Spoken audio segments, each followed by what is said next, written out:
ಇನ್ನು ಬಿಜೆಪಿ ಕಡೆ next story BJP ಕಡೆ ಬರೋದಾದರೆ ಬಿಜೆಪಿಯಲ್ಲಿ ರಾಜ್ಯಾಧ್ಯಕ್ಷರ ಬದಲಾವಣೆ ಕುರಿತಂತೆ ಈಗಾಗಲೇ ನಿಮಗೆಲ್ಲ ಗೊತ್ತೇ ಇದೆ ಏನೇನು ಆಗ್ತಾ ಇದೆ. ಯತ್ನಾಳ್ ಅವರು ದೊಡ್ಡ ಹೋರಾಟವನ್ನು ಶುರು ಮಾಡಿದ್ದಾರೆ. ಬಿಜೆಪಿ ರಾಜ್ಯಾಧ್ಯಕ್ಷ ಸ್ಥಾನಕ್ಕೆ ರಾಜ್ಯಾಧ್ಯಕ್ಷ ಸ್ಥಾನವನ್ನು ನೀವು ತ್ಯಜಿಸಲೇಬೇಕು.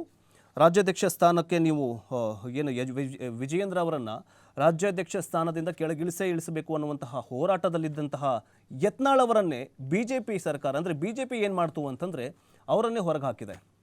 ಈಗ ಯತ್ನಾಳ್ ಅವರು ಹೊರಗೆ ಹೋಗ್ತಾ ಇದ್ದಂತೆ ಇನ್ನಷ್ಟು ಅವ್ರ ಮಾತುಗಳೆಲ್ಲ ಗೊತ್ತಲ್ಲ ನಿಮಗೆ, ಜಾಸ್ತಿ ಮಾತಾಡಿದ್ದಾರೆ. ಆದರೆ ವಿಜಯೇಂದ್ರ ಅವರು ಯಾವಾಗ ಈ ಯತ್ನಾಳ್ ಅವರನ್ನು ಹೊರಗಡೆ ಹಾಕಿದ್ರಲ್ಲ, ಮೈ ಕೊಡುವಿ ನಿಂತಿದ್ದಾರೆ.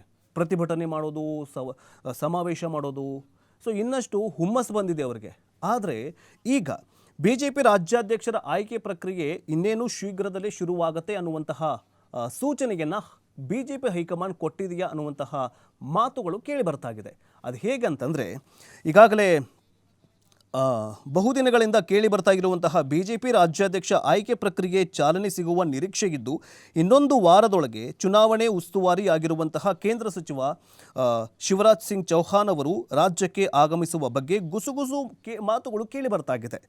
ಇದೇ ತಿಂಗಳು 12ರಂದು ಅಥವಾ 14ರಂದು ಅಂಬೇಡ್ಕರ್ ಜಯಂತಿ ಬಳಿಕ ಚೌಹಾಣ್ ಆಗಮಿಸುವ ಸಂಭವ ಇದೆ ಅಂತ ಪಕ್ಷದ ಮೂಲಗಳು ತಿಳಿಸಿವೆ. ಯಾರಾದರೂ ಅಂದರೆ ಅಧಿಕೃತ ಮಾಹಿತಿ ಇನ್ನೂವರೆಗೂ ಬಂದಿಲ್ಲ. ಆದರೆ ಚೌಹಾಣ್ ಅವರು 12 ಅಥವಾ 14ನೇ ತಾರೀಕಿಗೆ ರಾಜ್ಯಕ್ಕೆ ಬಂದು ಭೇಟಿ ಕೊಡ್ತಾರೆ. ಜೊತೆಗೆ ರಾಜ್ಯಕ್ಕೆ ಆಗಮಿಸಿದಂತಹ ಈ ಒಂದು ಚೌಹಾಣ್ ಅವರು ಕೇಂದ್ರ ಹೈಕಮಾಂಡ್ ಕಳಿಸಿರ್ತಾರೆ. ಚೌಹಾಣ್ ರಾಜ್ಯಾಧ್ಯಕ್ಷ ಚುನಾವಣೆ ಕುರಿತು ಯಾರನ್ನ ನೇಮಕ ಮಾಡಿದರೆ ಅನುಕೂಲ ಆಗತ್ತೆ ಅನ್ನೋದ್ರ ಬಗ್ಗೆ ಪಕ್ಷದ ಆಂತರಿಕ ನಾಯಕರ ಜೊತೆಗೆ ಚರ್ಚೆಯನ್ನು ಮಾಡ್ತಾರೆ. ಚರ್ಚೆಯನ್ನು ಮಾಡಿದ ನಂತರ ಅದನ್ನು ರಿಪೋರ್ಟ್ ತೊಗೊಂಡು ಹೋಗಿ ಯಾರ ಹೆಸರನ್ನು ನಾಮಿನೇಟ್ ಮಾಡಬೇಕು, ಯಾರನ್ನು ರಾಜ್ಯಾಧ್ಯಕ್ಷ ಸ್ಥಾನಕ್ಕೆ ಅರ್ಹರು ಅನ್ನೋದನ್ನು ರಿಪೋರ್ಟ್ನಲ್ಲಿ ಉಲ್ಲೇಖ ಮಾಡಿ ಆ ರಿಪೋರ್ಟನ್ನು ಚೌಹಾಣ್ ಅವರು ಕೇಂದ್ರದ ಹೈಕಮಾಂಡ್ಗೆ ಕೊಡುವ ಸಾಧ್ಯತೆ ಇದೆ ಅಂತ ರಾಜಕೀಯ ಪಡಸಾಲೆಯಲ್ಲಿ ಗುಸುಗುಸು ಪಿಸು ನಡೀತಾ ಇದೆ.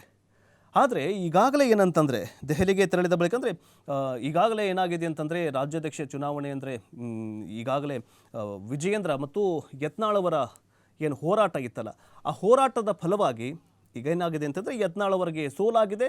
ಜೊತೆಗೆ ವಿಜಯೇಂದ್ರ ಅವರಿಗೆ ಅಫ್ಕೋರ್ಸ್ ವಿನ್ ಆಗಿದ್ದಾರೆ. ಯಾಕಂದರೆ ರಾಜ್ಯಾಧ್ಯಕ್ಷ